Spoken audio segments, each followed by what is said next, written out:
traders, this is Hannah from Friends Only, protecting families and protecting the pack. And today I'm going to be going over bit shares and BTC pair. How I usually set the initial guesses before I actually start running the auto tuner, because you always want to have something that kind of starts off with a positive ROI, and then have the tuner then guide it along and push it towards a more positive return on investment. So let's go ahead and show you what I would do manually to start initial guess.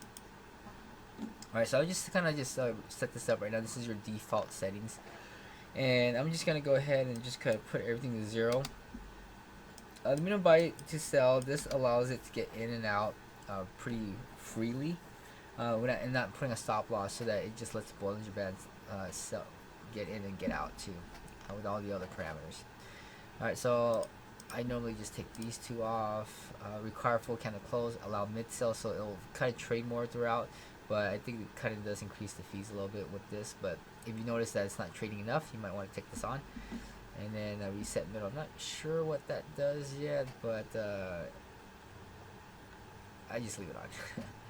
Alright, so this is what I would start with. I noticed that with the Bollinger length here, 1.9, it does increase the trade count a little more.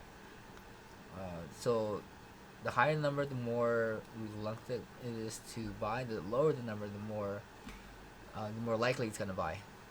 Okay, and the same thing with the up and down. The smaller, the more likely it's gonna fire off those signals, and then the bigger it is, the less likely it's gonna fire those signals.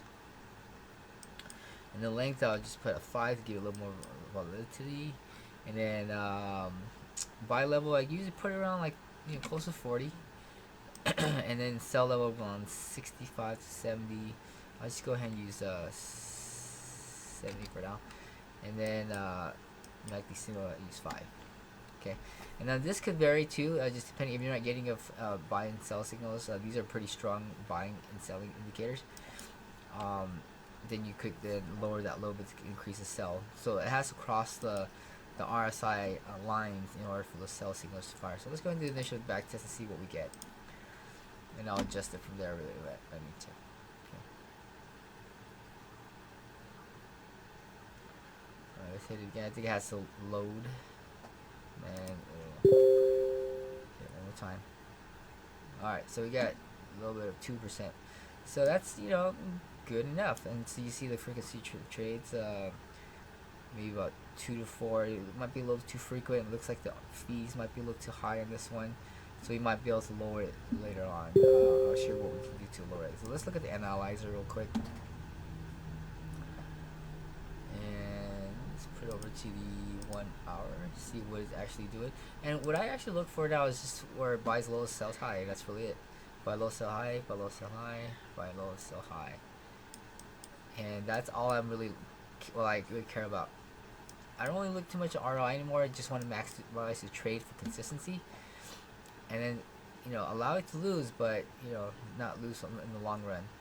But we could probably reduce these fees just a little bit. I think it's buying a little bit too frequent, and I want to average about maybe. So this is a full day, maybe about 2 to 3 trades. It's probably pulling about 4 trades, or 8 total, but getting out 1, 2, 3. So there's 1, 2, 3, 4 trades right there. So it might be a good thing, a downtrend. I'm liking that over here. It got caught on a downtrend here, so I bought, but then it tanked, and then it couldn't get out in time or something. So that might be something to adjust later on. But I think we'll let the tutor adjust it. Now, if we wanted to manually adjust ourselves and reduce the amount of buying and selling, we could either decrease the sell to 20 and increase that, or we could also mess with Bollinger Bands. These two will be able to control that. I'm going to go ahead and maybe increase the Bollinger Bands and see if that changes the frequency in trading. And let's go ahead and do another back test here. So it's a little less now. Before it was 4, now it's getting about maybe 2 to 3. And 2 to 3, 2 to 3. So let's see the frequency of trades. Let's see if it trades smartly. buy and sell. But it's, yeah, now it's a little getting caught a little further over here, so we could probably maybe increase that a little further, but it's a little less now. But still doing pretty good. Buy and sell, buy and sell.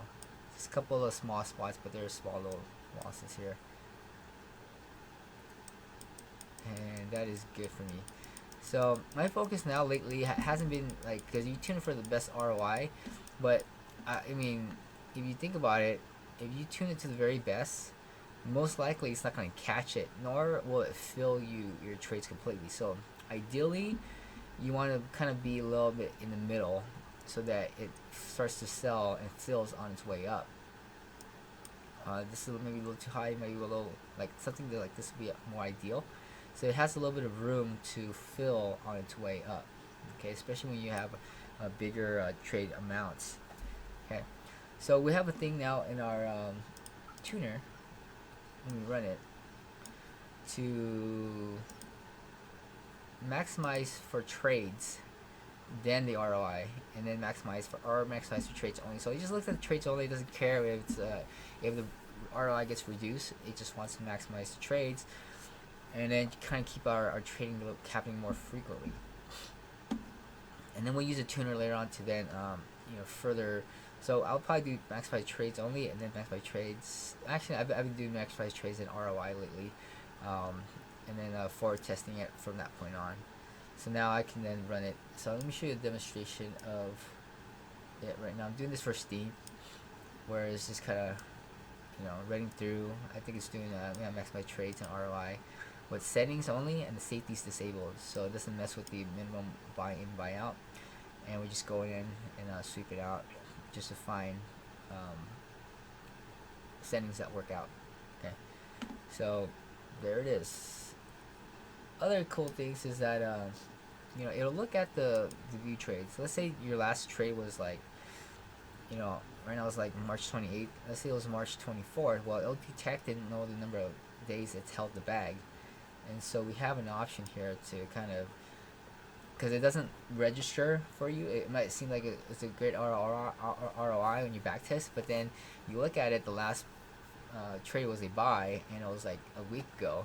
So even though you got a nice ROI, but it's holding the bag for a lot longer, and the market already tanked, and it's not registering as a negative loss to you. It just kind of seems happy and peachy, and so when you forward test it, it kind of holds the bag for too long. Okay, and so we're looking for more frequent trades, more consistency. All we want is just 1% per day. Something steady. I'd rather go for consistency rather than these huge percentages every once in a while, and we're just waiting around for a buying opportunity. So we want to be in and out, in and out, in and out. And the ones that do well are the ones that are in and out quickly. And then we move on to other coins that we've set up, so that we're always deploying those coins for maximum. We're always putting the coins to work, basically. Okay. All right. So there you go, guys. Hopefully that's helped to kind of initial guess and set up, so that you kind of have these buy and sell low, buy low, sell high, and you want to do a little spot check to make sure it is doing this buy low, sell high kind of thing. And if it does not do that, you might have something weird where it kind of held the bag for too long, and it kind of made good, but then you're taking losses along the way. So, and then we'll have the tuner kind of take care of the rest of this little spot right here that could be fixed. Okay. Alright, hopefully that's helped you guys set up your initial guesses for your Mad Hatter, and then from that point you can then perturb it positive, negative manually, or you can use our auto tuner and it'll just do it. You just set it and just do other things, come back, check it, and then it'll be good to go. If you want to do hard that's our Wolfpack VIP group. You join the main one, which is for families, and then upgrade to the advanced bot one, which is 10 plus 29 per month.